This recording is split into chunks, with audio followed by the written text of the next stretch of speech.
Republic বাংলার খবরের জের হিংলো নদীর ওপর ব্রিজ নির্মাণের উদ্যোগ দুবরাজপুর ব্লক প্রশাসনের। বাঁশের সেতু দিয়ে ঝুঁকির যাতায়াত গ্রামবাসীদের। দুবরাজপুরের দেবীপুর চর গ্রামের বাসিন্দাদের সমস্যার কথা তুলে ধরে রিপাবলিক বাংলা।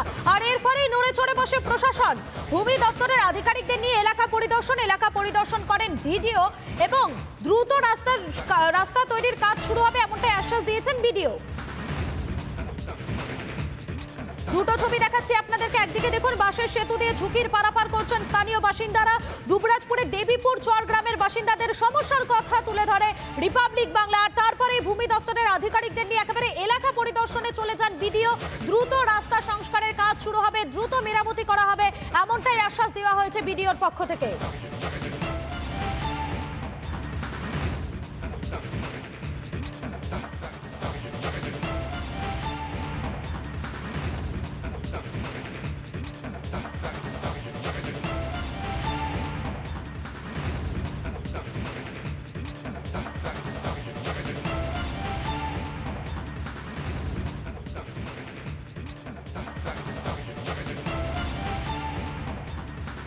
নেতৃত্ব এর আগেও এসেছিল, এসে আমাদের কথা দিয়ে গেছিলো যে না রাস্তাটা করে দেবো, কিন্তু আমরা না করার জন্য আমরা চিন্তা করেছিলাম যে কি হবে না হবে, এই চিন্তাভাবনা ছিল। যাই হোক হয়ে গেছে, আমাদের সব দেখে সব কিছু বলে গেল বা অতি সত্ত্বর আমাদের রাস্তাটা হবে এই চিন্তাভাবনা আমরা করছি। রাস্তাটা যাই হোক বেহাল অবস্থায় ছিল, সেই রাস্তা আমরা এখানে দেখে গেছিলাম এবং কথা দিয়ে গেছিলাম যে এই রাস্তাটা খুব তাড়াতাড়ির মধ্যে কাজ শুরু হয়ে যাবে। কথা দিয়ে গেছিলাম যে আপনাদের খুব তাড়াতাড়ির মধ্যে এই রাস্তাটা হয়ে যাবে। তার জন্য কিন্তু সেই রাস্তাটা আজকে বিডিও সাহেব এসেছিলেন এবং আমাদের পঞ্চায়েত সমিতির আরও যারা স্টাফরা রয়েছেন সবাই এখানে উপস্থিত হয়েছিলেন। যে চাষিদেরকে আমরা কোনো জায়গায় বঞ্চিত করে আমরা একটা ভালো কাজ করবো আর একটা খারাপ কাজ হোক, এটা আমরা চাই না। আমরা চাই চাষিদেরকে মানিয়ে যেটুকুই হবে চাষিদেরকে মানিয়ে আমরা কাজ করবো এবং এলাকাবাসী যেন সেই কাজটাতে সন্তুষ্ট হন সেরকমই আমরা কাজ করব। ডিএলআর অফিসের স্টাফও ছিলেন, ভূমি রাজস্ব আধিকারিক ছিলেন, ওনার সাথেও দেখা হলো, কথা হলো। ম্যাপ নিয়েও আমরা দেখলাম যে কতটুকু জায়গার উপর দিয়ে কান্দরের অভিমুখটাকে পরিবর্তন করা যায় যাতে করে এই রাস্তাটাকে আমরা সুনিশ্চিত করতে পারি। 15 ফিনান্স কমিশনের একটা বাজেট আমরা ধরে রেখেছি, একটা টাকা ধরা আছে, সেই টাকাতেই আমরা রাস্তাটা তৈরি করার কাজ করব।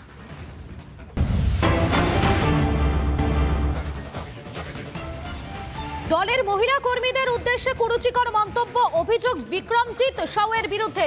তৃণমূল ছাত্র পরিষদের সভাপতি বিক্রমজিৎ সাউ সোশ্যাল মিডিয়ায় মহিলাদের নিয়ে আপত্তিকর মন্তব্য ভাইরাল। বীরভূমের টিএমসিপির সভাপতির চ্যাট, অভিযোগ অস্বীকার করেছেন বিক্রমজিৎ সাউ।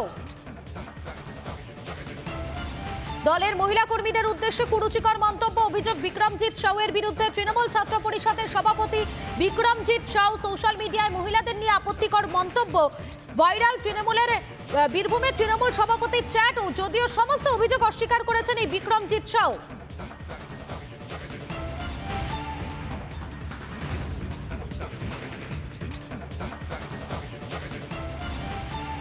তৃণমূল ছাত্র পরিষদ বা তৃণমূল কংগ্রেস কখনোই এর সাথে ওতপ্রোতভাবে যুক্ত হতে পারে না। এরকম ঘটনা যদি কেউ ঘটিয়ে থাকে কোনো ক্ষেত্রে সেটা কখনোই বাঞ্ছনীয় নয়। আমাদের যিনি জেলা সভাপতি আছেন ছাত্রের, তাকে 2021 সালে আমাদের সম্মানীয় অনুব্রত মণ্ডল মহাশয় 2021 সালে তিনি তাকে জেলা সভাপতি করেছিলেন তার প্যাডে চিঠি লিখে।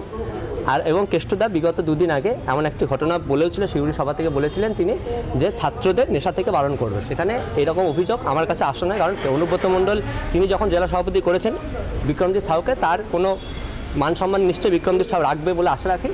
এরকম ঘটনা যদি কোথাও হয়ে থাকে সেটা দলের সিদ্ধান্ত, দল যেভাবে সিদ্ধান্ত নেবে উচ্চ নেতৃত্ব সমস্ত ঘটনাটা সত্য মিথ্যা ঘটনা যাচাই করে সমস্ত ঘটনাটার পূর্ণাঙ্গ তদন্ত করে যদি এটা দোষী হয় তা অবশ্য ব্যবস্থা নেবে।